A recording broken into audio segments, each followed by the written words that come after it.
よいしょ。なんかいきなりなんだよ。夏になってから鼻水出るんだよ。と思って。エアコンね、でもさ、掃除した、去年でも掃除したばっかりだから、むむっと思ってさ、そう、この家来てさ、2年経つんかな。そう、2年まだ経ってない。一応借り始めてからは2年ぐらい経つけど、ま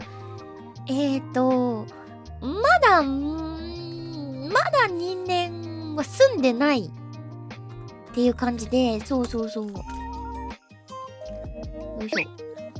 去年、みんなそう、エアコンって毎年掃除してんの？待て。エアコンってさ、毎年掃除してんの？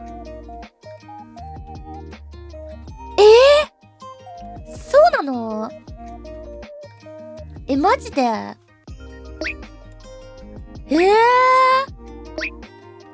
するの？毎年してるんだ。じゃあもうさ、これ、エアコンっていう感じ？月1では、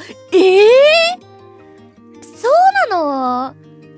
なんか年レベルでさ、安心してるんだけど、どの程度のエアコンによるくない？確かに。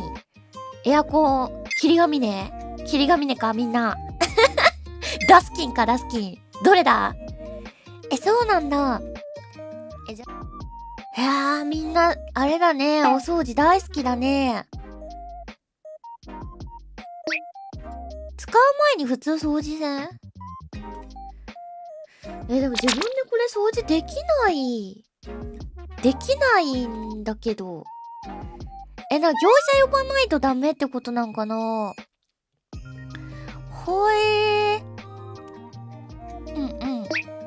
フィルターだけでもできない？まあ、いろんなエアコンがあるんでね、皆さん。まあ、いろんなエアコンがあるんで、まあ、そこら辺はちょっとまあ、あれですな。自分じゃできないな。自分じゃちょっとできないタイプなんで、まあ、1年に1回とかでもいいと思うな。そう。多分毎月しなくてもいいやつやと思うで。これ業者呼ばんと。そう、無理だわ。